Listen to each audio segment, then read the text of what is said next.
guys, and welcome back to Karge's Orchids. I've got stuff going on basically everywhere since I just placed 2 and now it's even 3 new orders from different nurseries.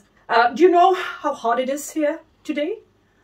I mean, if our face looks a little bit shiny, it's because of this. 30 degrees, 30.1 degrees Celsius today.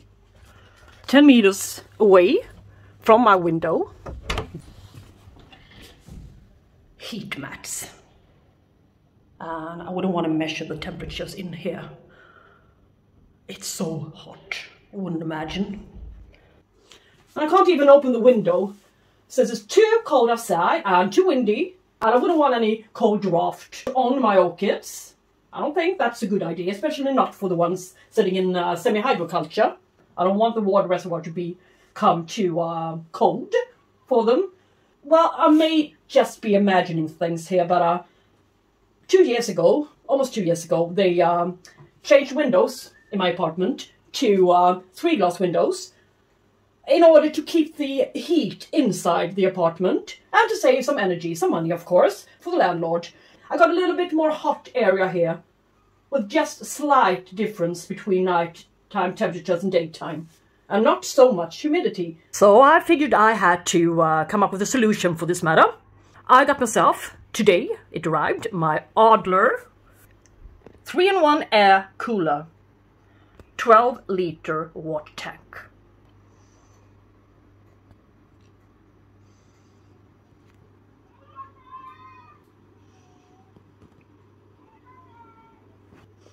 And it cools the air, gives the air humidity and cleanses the air.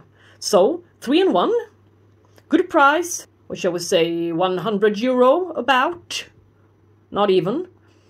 And my thought is to get the nighttime temperatures here in my kitchen down to about 18 degrees, 18, 19 perhaps, as it was before. And just turn it off after about 12 hours when the tank should be emptied of its water. So now I'm gonna see some mass bloomings again.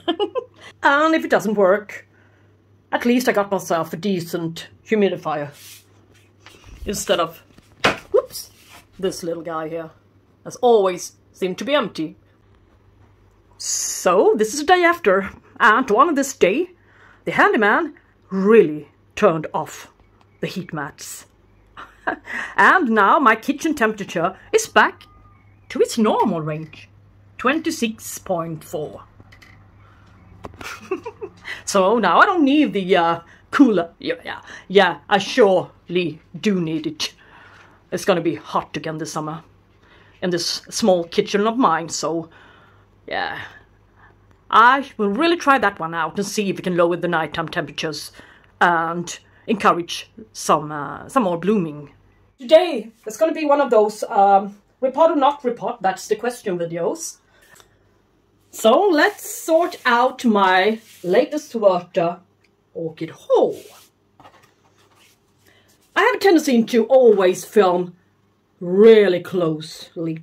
I mean, really close up to the camera. Like this. And, well, you can see it properly. You can see properly what's going on in the pot, at least. You can see all the insects and stuff and scale. No, I'm just kidding. But maybe it's a little bit tiring for your eye to look at stuff this closely all of the time. So we shall see if I can film a little bit further away today. But this one, we can start with this one. RLC Amazing Thailand Rainbow. The plant was doing okay, but if it had to sit in this kind of media, water retentive media, for so long period of time, it would eventually have rotted off all of its roots. So, and I don't think that this guy's roots are any better. Look here. Yeah, they're not the best. And I do hope that this new growth on the backside here is going to start to produce some new roots, since I cannot see that it's done that already. So let's hope for it, all right? Since I might as well just place this one into semi-hydro And you want to know why? Yeah. If I put it in bark, it's going to be too dry for it. It's going to be a large change for it. And if I put it in sphagnum moss, it will be too wet for it. And it will probably die off, I mean the roots anyway. And we'll have to wait for some new roots. So what's left? Coconut husk fiber, yeah, it can give it a little bit of rotting down there, since it's quite water retentive and quite low in pH. I tried that, so it didn't work, so I would never try that again. So I would just have to get it out of the pot and clean it up properly for you. So now look at all the gross stuff that came out from this little pot, net basket. And look at the orchid. It's still some coconut husk fiber clinging on to some of the roots. But what can I do? Use a knife and peel it off? I mean, it's a lot of hard work to get this stuff away from the roots. Yeah, I've been working on this guy for, I think, 20 minutes now. To get rid of the media. If that's enough, I don't know. Perhaps longer. I don't want any media to be in the pot, but in this case, since it doesn't have any new roots, not so new at least, I will have to rely on this one to produce some new roots. And I could see that there was another one performing somewhere. Yeah, this pseudobulb is also producing a new cane here. And where did I see it? Yes, even this one on this side. So it can survive. Yeah, that's the goal, isn't it? But of course it can survive. There's going to be some new roots everywhere around this one. And when it's about time for me to take it out of the pot and cut off the roots that didn't adapt to the semi-hydro, then it will have had produced quite a lot of good new roots. So, well, I think, yeah, I'm not hesitating anymore. I'm going to put this guy into semi-hydro, or just clean this mess up. So, firstly, let's put this long, beautiful wick to the bottom of the pot, the container. And I love when the containers are flat to the bottom. But they're not easy to find, this size. This size, I think it's 10 centimeters. So it's, yeah, middle size. And I'm going to put it like this, of course, for the wicking ability. As I just learned, as the rinsed leca dries up and are being hydrated again, the salt is released again. So the total parts per million is going to be higher again. So that's why I will never keep my leca beams, my rinsed ones, dry. And I have a little bit of charcoal to them as well, mixed in. So, let's see. This one is growing in every direction. Here, here, and somewhere back here as well. So, but it doesn't matter. They won't be at the maximum size when I have to get this orchid up. So, then I can even change the pot to a larger one if it's necessary. So, that's my thought at least. And since it's a quite small pot, it will be a bit difficult to distribute the leca, but I will try and do my best, of course. I couldn't stay in that terrible media. No way. So if this gives this orchid a setback, well, so it's a Cattleya, and Cattleya orchids usually bounce back. If they don't catch any black rot or fungal disease or anything like that, unwanted diseases that's out there in the plant world. Well, I'm going to get this one out of this pot in about 1 or 2 months anyway, so as long as I can see the new roots coming down there, so, well, it doesn't really matter. I can rinse this one properly from all of its coconut husk fiber that was left clinging on to the stuck to the roots. Yeah, that's the word. And so let's put a stake to preferably its newest one here. And as you can see, there's a sheath in there. Lovely. But well, it seems like it's its first time blooming, so it just reached maturity. So this sheath, well, I'm certain that this sheath is going to be a blind one. So I don't have much hope and expectation on this guy to bloom soon for me. But one day. You have to have a lot of patience when dealing with Cattleya orchids, especially on the windowsill. And I have a daycare center for children outside my apartment on the bottom floor. So if you wonder why there's always children screaming when I'm filming, well, it's not anything bad going on. It's just that they are screaming, playing. Okay, and for now, no water reservoir for a while. Yes, let's move over to the next candidate, shall we?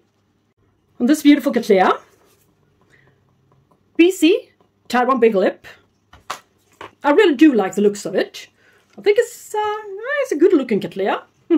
This beautiful one is also a semi-hydro candidate. A wonderful foliage and a wonderful plant. Sitting in a cheap plastic soft cup with sphagnum moss covered with algae. Smells okay, but it really do need a repot. Its new roots from its tube growth are coming out on the outside, and it's tightly pressed, and the roots will die off, no matter what I do with it. So I figured it might just as well be transitioned into semi-hydro, mostly because I can see its new lovely growth here, and that there's going to be some new roots before long. So this one has got a good chance of adapting to it, and it's going to be easier for me to take care of it, since I noticed that my conditions in this apartment is changing. It's now drier and hotter, and I think that's due to the windows, the new 3-glass windows. And I do not like it. But I don't have any choice what to do. I have to do the best of the situation. And now I've seen the results of a few of my semi-hydro transitions. And I think that it's a good concept for my Cattleya orchids. Not in general, but many of them. To get the humidity they prefer and require. And it will ease the workload for me a bit. I can already feel it, so...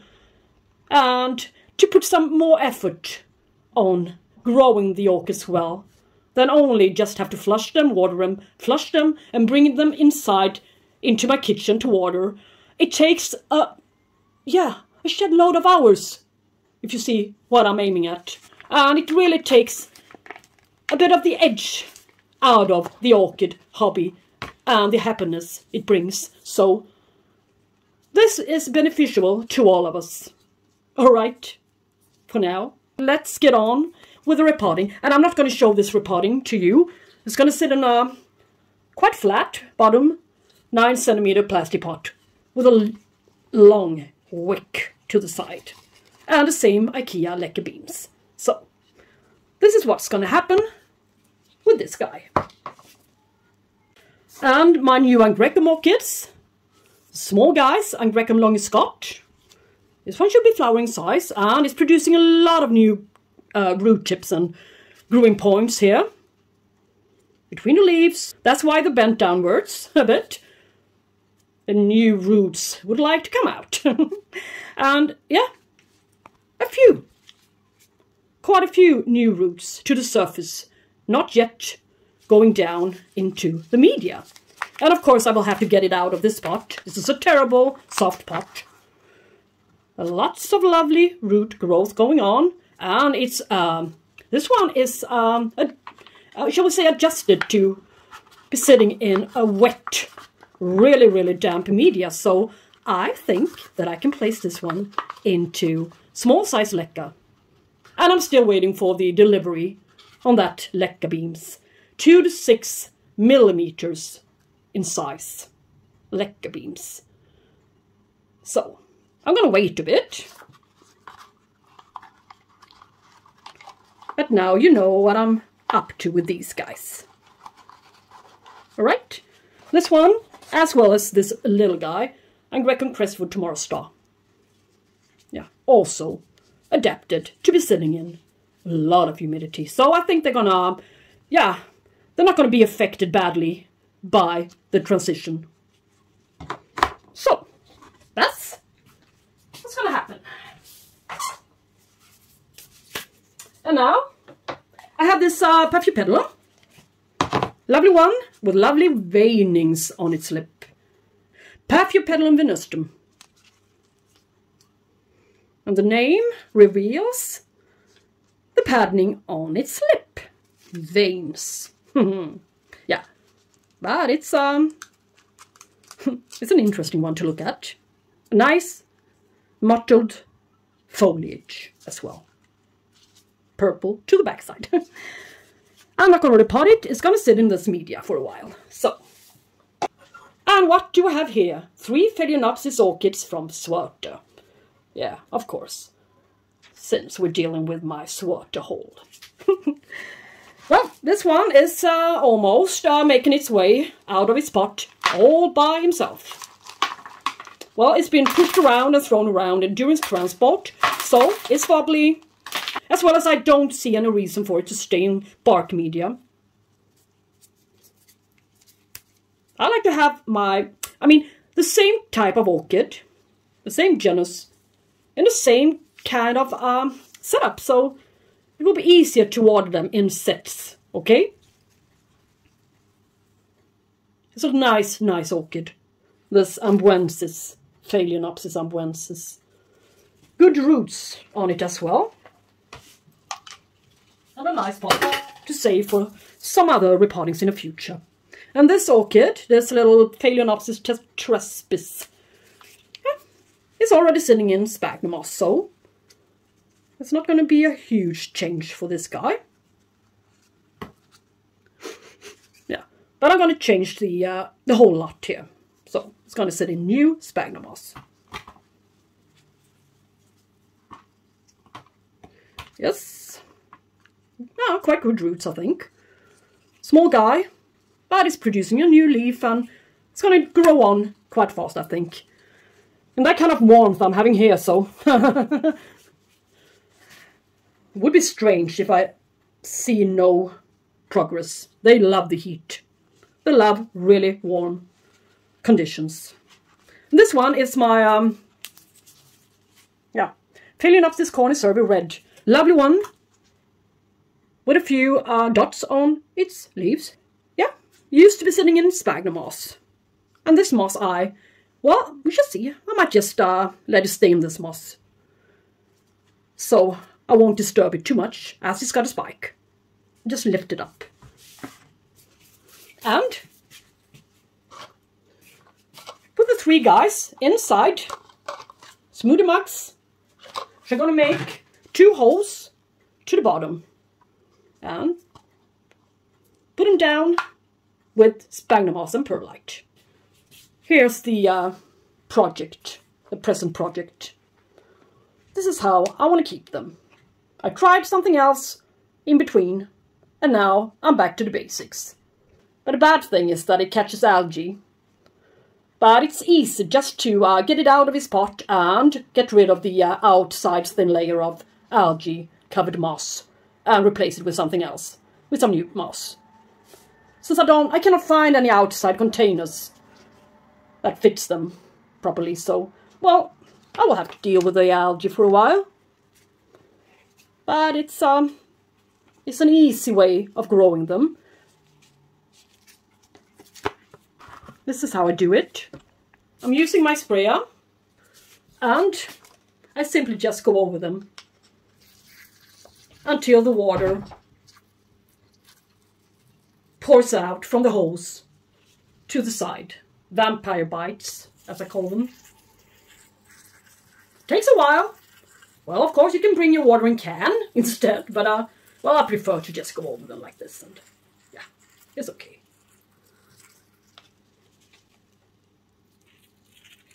until they're damp enough. So it's kind of false semi-hydro project, shall we say, fake semi-hydro project. But they seem to enjoy it, so lots of new root growth. Now you know that, and that's what was also going to happen to my 2 Bellina Phalaenopsis orchids from Lucke. My previous Lucke haul, that is. Why not? So now I'm going to show you how I do it. I made a few holes to the cup with my solder pen, like this. And I have some sphagnum moss, New Zealand long strand sphagnum moss, mixed up with some perlite. I sprayed it. I can spray it again to make it more easy to work with. Yes, and I rinsed the Amboinensis orchid and cleaned off its dead roots to the middle here. Weren't so many. Quite nice orchid, indeed. And now, let's see how to start. I almost forgot it myself. No, here, take a bunch of moss and press it quite tightly to the bottom of the cup. Okay. Up to the holes, where the holes are. Take the orchid and take the moss and put it around it and cover it like this. It's not the easiest part, but it works. Eventually it will. Yeah. Down you go. And this one is a leaning orchid. It leans to the side. Quite annoying. And the roots are there. I want them to go down. And this root, well, perhaps I can, yeah, I could. Without breaking it. It takes a lot of sphagnum moss, this project. It sure does.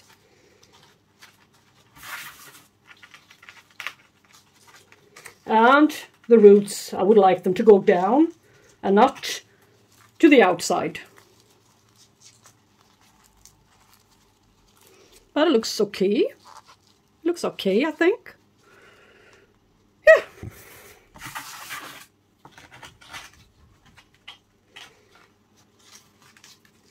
Try to press it down a little bit more so I can get the roots into the pot. And for me, this one looks like a better plant right now. And this mug. It's more upright. Yeah, and it's going to do great in here. And of course, I'm going to show you my Phalenopsis project before long. And I can stake her up, so she won't fall to the side too much. Well, that's... I mean, the roots are going to point upwards in case she falls to the side. And yeah, no, not again. That's not going to happen this time.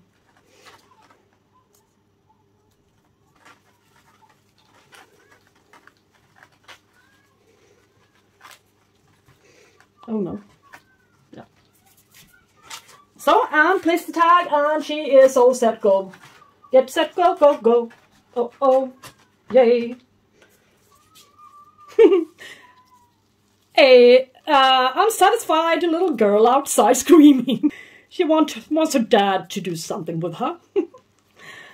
Yeah, maybe I should invite her dad to play with some orchids. That would be a good hobby for her. To catch up on for the future. I hope you enjoyed this little repot or not repot session, and I hope you join me in my next video. And if you somewhat find anything useful for you in this video, please don't hesitate to press the thumbs up and share, comment and subscribe, of course.